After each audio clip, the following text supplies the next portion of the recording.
Well, let's turn our attention to coalition governments in South Africa. Those are messy at the moment. And remember as well, we're going to have national elections next year. There's unstable partnerships, deterioration of basic services to communities because senior reporter Siphamandla Goge, hello to you. Let's come to you.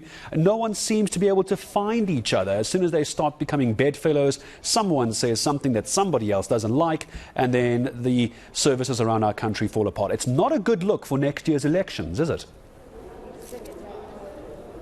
It's not a good look, but it's the reality. If you take into account what is happening in the local government sphere, you get a sense that come 2024, political parties will be forced by the electorate to negotiate and to work together.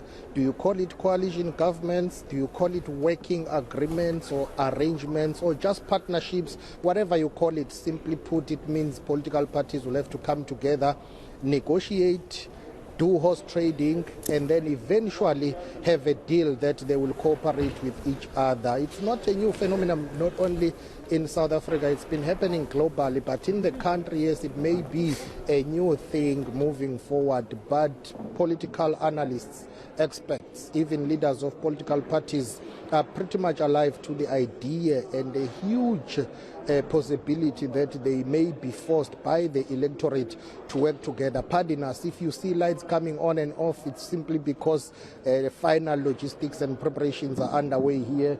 Behind me, my colleague Mario will show you what is happening here.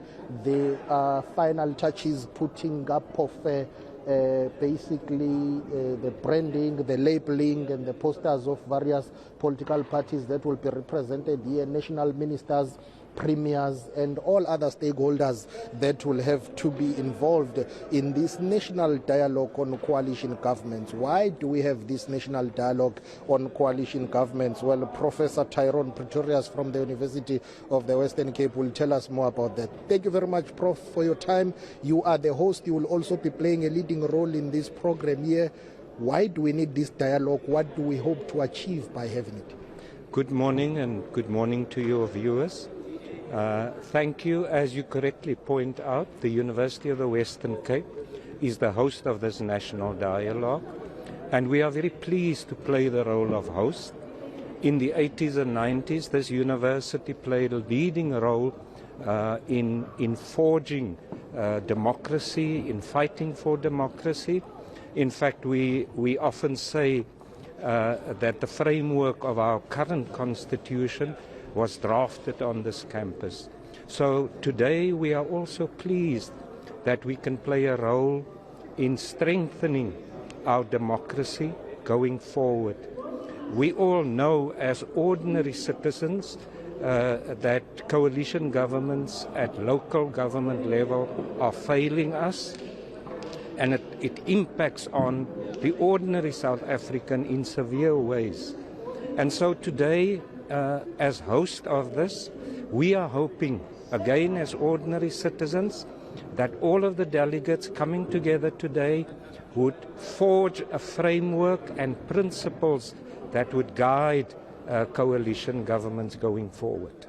Dynamics at a local government sphere, national and provincial government spheres may be different, but if coalitions are failing at a local government, should we be worried about very limited prospects of success at a national level?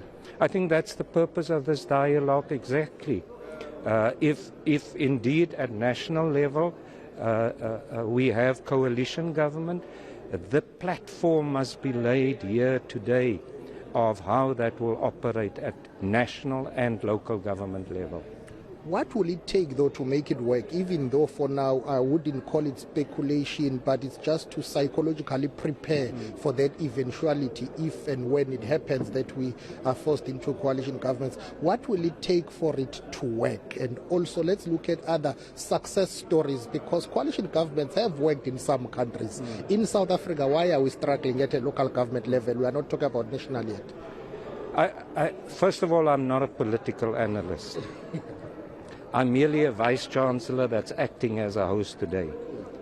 But I do think what will make it work is commitment to our constitution and putting party political interest aside. That's the only thing that I believe will make it work. Our constitution must be supreme.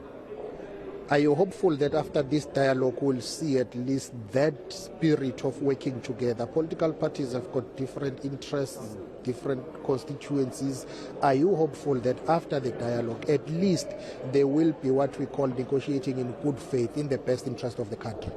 I think it's a long road. I think it's overly optimistic to expect that 2 days of national dialogue will lead to what you call that spirit. But I think it's the start, it's the beginning. And hopefully today would guide us into developing a program that would make coalition government successful. As you correctly point out, it works in other parts of the world. I'm sure it can work in South Africa as well, as long as our constitution reigns supreme. I know you are not a political analyst, you are a vice chancellor, but one would say you require active citizenry when it comes to the governance of the country. Basically, what do South Africans need to do to ensure that they play their part, one, in going out in numbers and voting for whoever they would like to vote for? Because at the end of the day, it boils down to that very crucial right to vote. Exercise that right to strengthen democracy. What is the role of the electorate and the active citizenry in South Africa? I think two things. One, I agree with you. We really need to exercise our vote.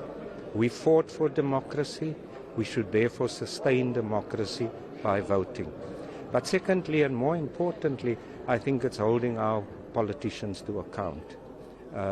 Politicians should not be allowed to get away with what they are getting away with right now. That's why coalition governments are failing. It's because we're not holding them to account.